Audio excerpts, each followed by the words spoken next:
Kelsey Mitchell has always been the kind of player who doesn't just show up to play basketball, she shows up to make a statement.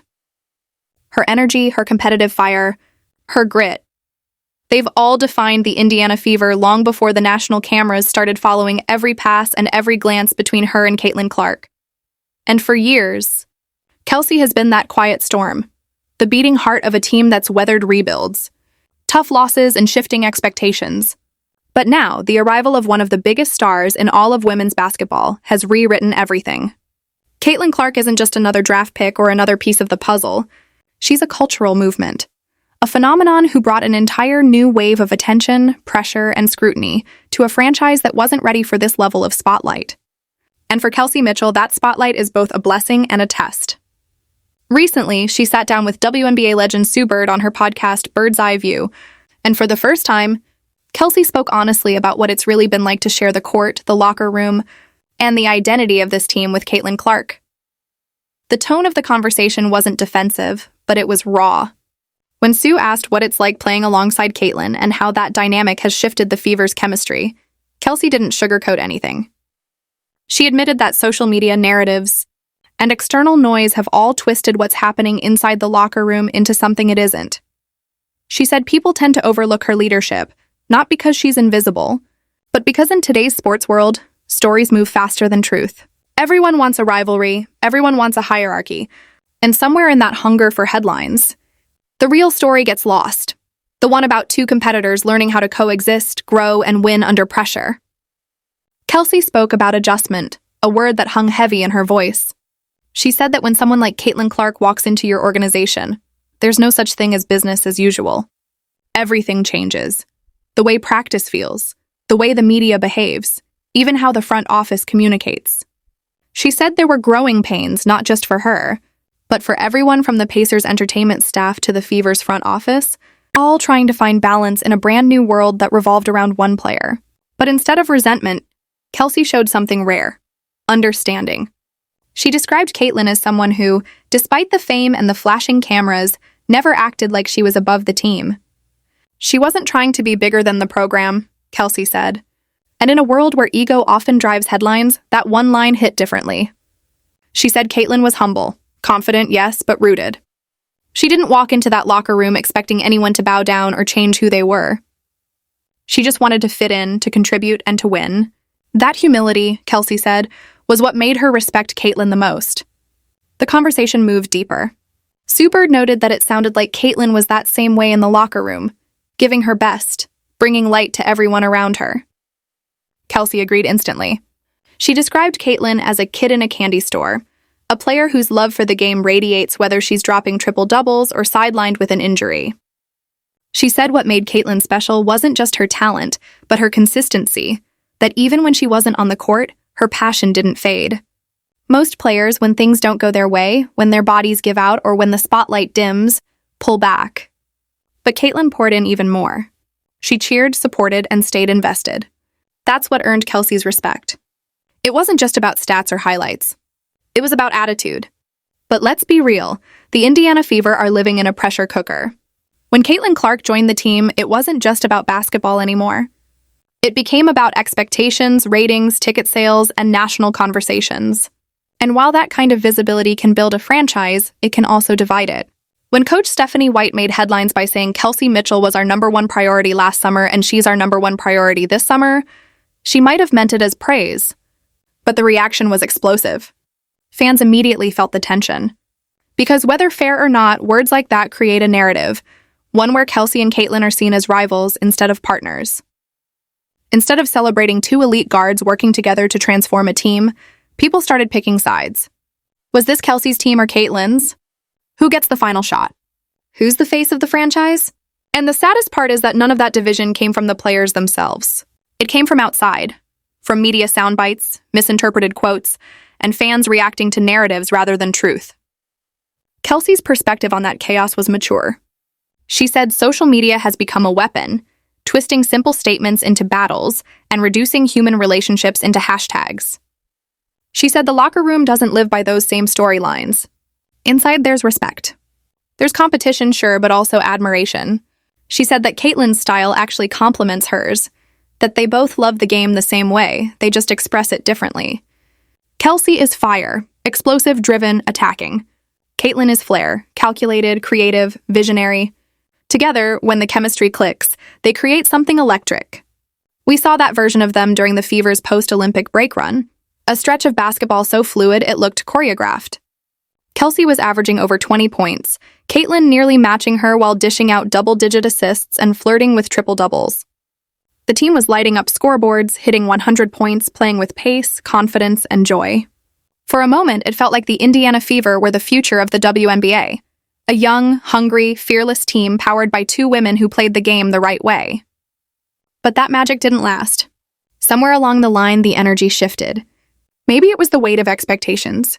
Maybe it was the constant scrutiny, every possession dissected, every play turned into debate fodder. Maybe it was coaching decisions that disrupted the rhythm. Whatever it was, the balance got thrown off. What once felt like harmony began to feel like hierarchy. The offense slowed, the confidence dipped, and suddenly, the Fever didn't look like the same team that had the league buzzing a few weeks earlier. And here's where things get complicated. Caitlin Clark isn't the type of player who demands the spotlight. She's not arrogant, not overbearing. She's competitive, yes, fiercely so, but she's also respectful. She's someone who understands the importance of team culture and chemistry. That's why this friction doesn't make sense when you really look at it. It's not about ego. It's about structure. The truth is, the Fever are trying to build an identity in the middle of chaos. Caitlin Clark is the face of women's basketball right now, like it or not. Her name brings cameras, sponsorships, and headlines. But she's also a rookie, learning how to navigate the pros, learning when to speak up and when to listen, learning how to lead without stepping on toes. Kelsey Mitchell, on the other hand, has been through the grind. She's seen losing seasons, rebuilding years, and roster turnovers. She's earned her voice. She's been the constant when everything else changed. So when Coach White draws those lines, intentionally or not, it places these two women in positions they never asked for. One trying to live up to impossible expectations, the other trying not to get lost in the shadow of them. Kelsey's honesty in that interview wasn't shade. It was perspective. She was reminding people that leadership isn't always loud. That being a star doesn't mean you have to dominate every moment. That chemistry isn't instant. It's built through time, trust, and mutual respect. She acknowledged the challenges, the awkward adjustments, and the silent tension that can creep in when everything suddenly revolves around one person. But she also gave Caitlin credit, genuine, heartfelt credit, for handling it all with grace. Kelsey said she respected how Caitlin never let her passion waver, even when things weren't going perfectly, even when the weight of the world seemed to sit on her shoulders. And that's what makes this story so fascinating. You've got two alpha competitors, two elite scorers, two leaders in their own right, trying to coexist in a system that hasn't quite figured out how to let them both shine. One is the established veteran who's been through every trial imaginable. The other is the generational rookie whose arrival changed the league overnight. And in the middle stands a coach trying to manage egos, expectations, and narratives that are bigger than basketball. It's a storm of ambition and identity, and it's shaping the future of the Indiana Fever in real time.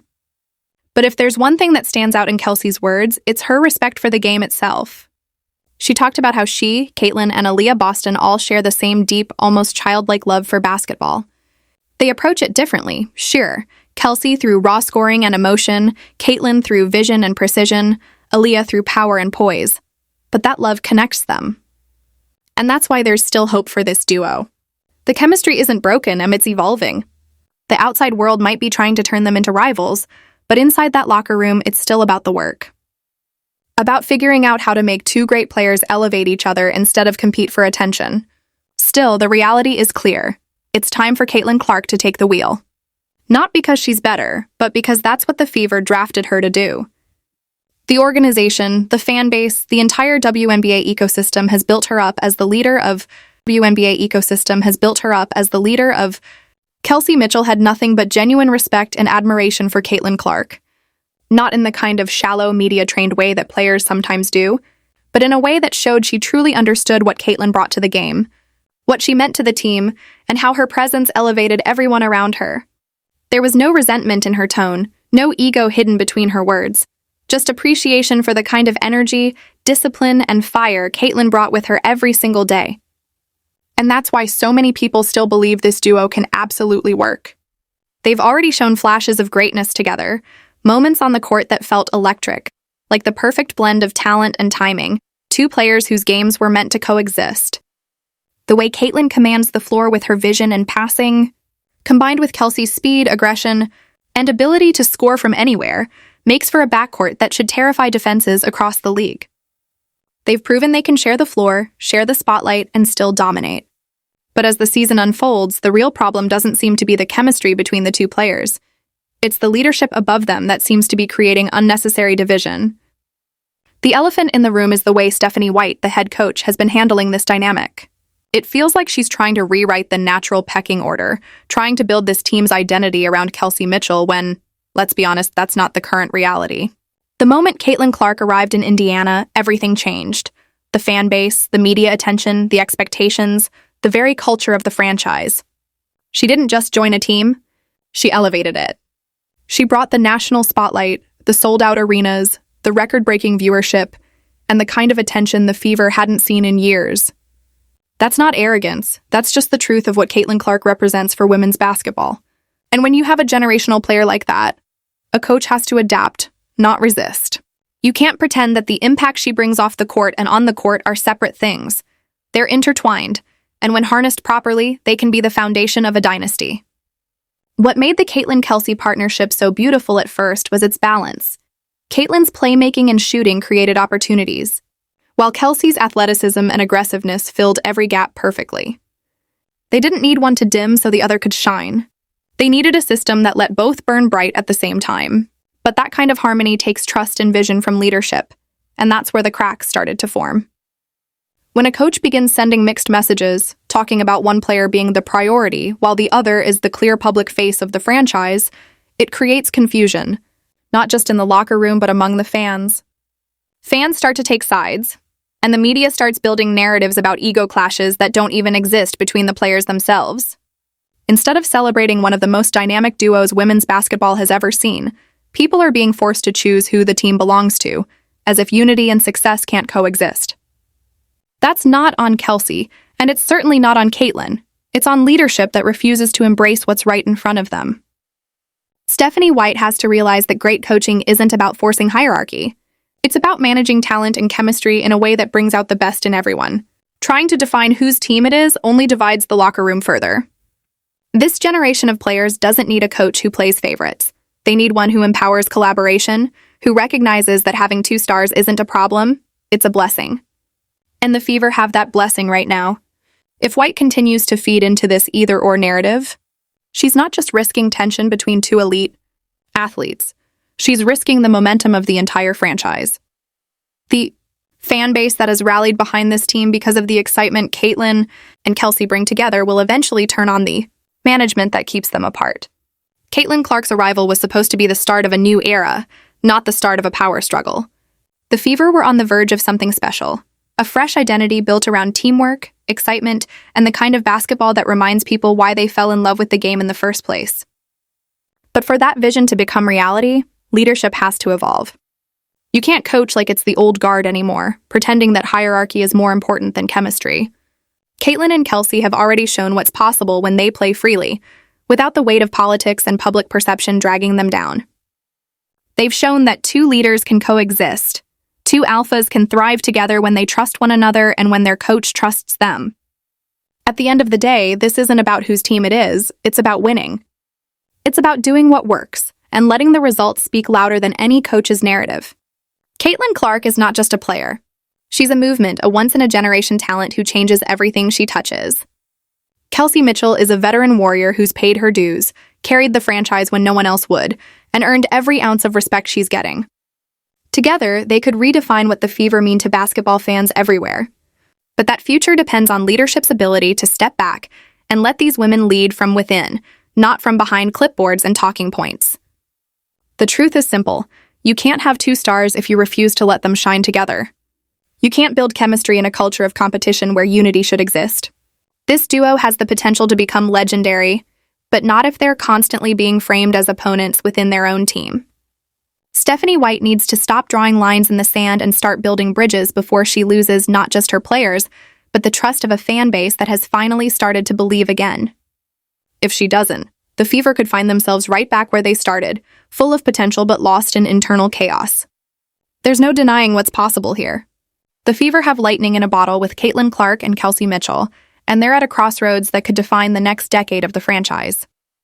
Will they choose ego and hierarchy, or will they choose chemistry and shared greatness? Because if they make the right choice, if they embrace balance instead of division, the Fever won't just be contenders, they'll be champions. And that's what everyone wants to see. Two players pushing each other to new heights, not because one has to lead over the other, but because together, they make each other better. So, can Caitlin Clark and Kelsey Mitchell truly thrive together? Absolutely, if the people in charge get out of their way. But if this coaching staff keeps treating it like a tug of war instead of a partnership, they're not just standing in the way of progress. They're standing in the way of something historic. Something historic. And that's the part people don't talk about enough. The human side of this story, the quiet moments behind the scenes where chemistry is either built or broken, where leadership either empowers or divides.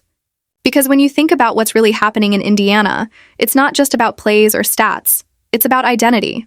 Kelsey Mitchell has been the heart of this team for years, carrying the load through losing seasons, putting in the work when no one was watching, giving fans a reason to keep showing up even when the headlines weren't kind.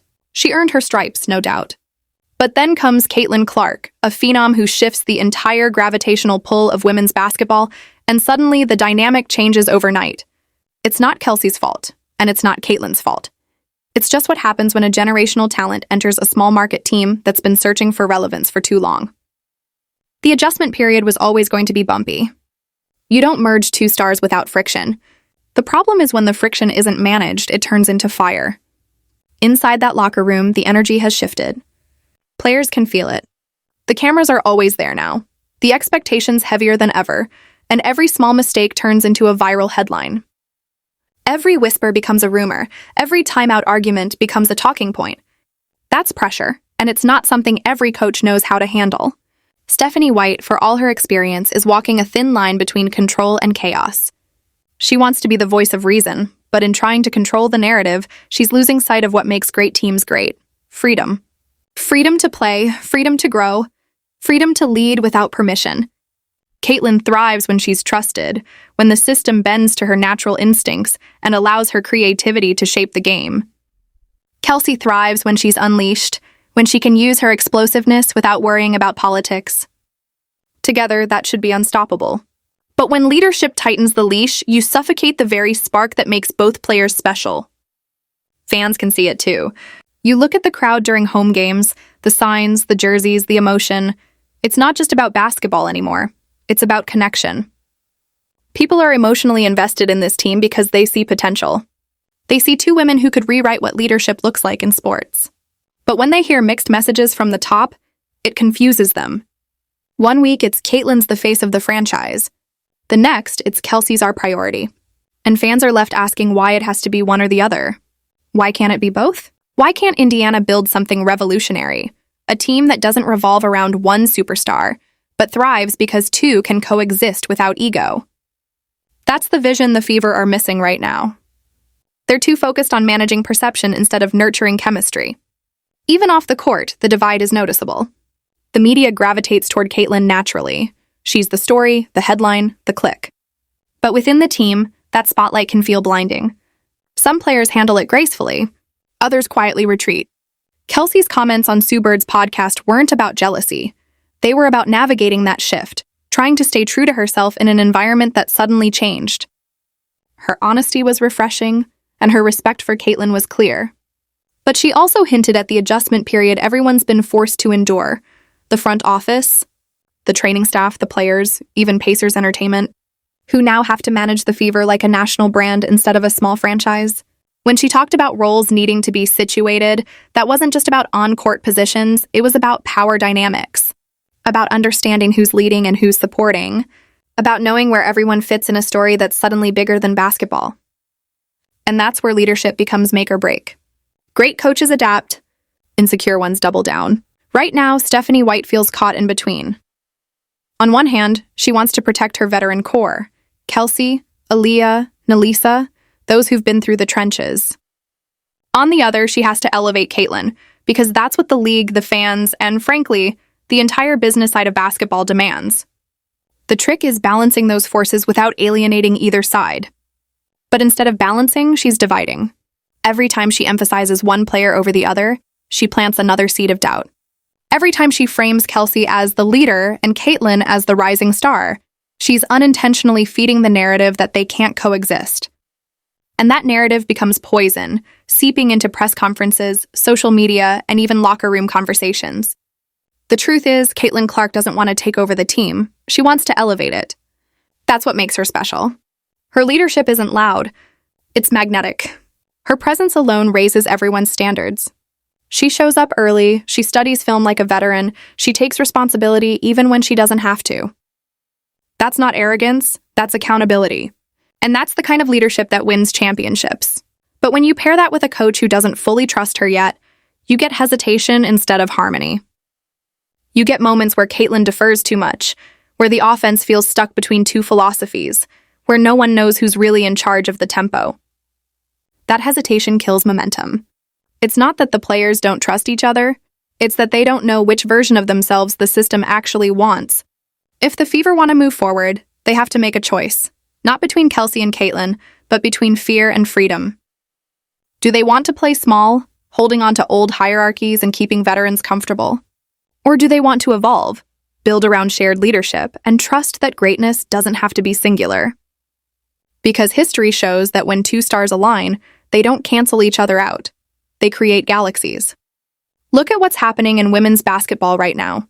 Record attendance, booming TV numbers, more eyes on the sport than ever before. Indiana has the chance to be at the center of that movement, but they can't do it by clinging to outdated structures. They need to embrace the new era, the era of collaboration over control. And if that means letting Caitlin Clark take the reins a little more, so be it. Not because Kelsey Mitchell isn't deserving, but because Caitlin's leadership naturally opens doors for everyone. She draws the attention, she absorbs the pressure, she creates space, literally and metaphorically, for her teammates to thrive. And when Kelsey feeds off that, when she's allowed to play freely alongside Caitlin, you see something special. Two players dancing in sync, two energies blending into one unstoppable rhythm. That's the version of the Fever fans fell in love with after the Olympic break. That's the version that made people believe they could be more than just a young rebuilding team. They could be contenders. But potential without direction is wasted. If Stephanie White can't step back and see the bigger picture, someone else will have to. Because the window is open right now. The chemistry between Caitlin and Kelsey isn't broken. It's waiting to be reignited. They've proven they can respect each other, play off one another, and win together. All they need is a system that celebrates that instead of suffocating it. If leadership keeps forcing this team into categories, who's the leader, who's the star, who's the future, they'll lose sight of the present. And the present right now is golden. The Fever don't just have talent. They have history in the making. The question is, will they recognize it before it slips away? Because if they can find that balance, if they can embrace unity over division, Caitlin Clark and Kelsey Mitchell won't just survive this season, they'll define an era. They'll remind everyone that greatness isn't about ownership or hierarchy. It's about trust, chemistry, and the willingness to build something bigger than yourself. And that's what this story should have been from the beginning. Not a tale of conflict, but of coexistence, of two stars proving that shining together is far more powerful than shining alone. More powerful than shining alone.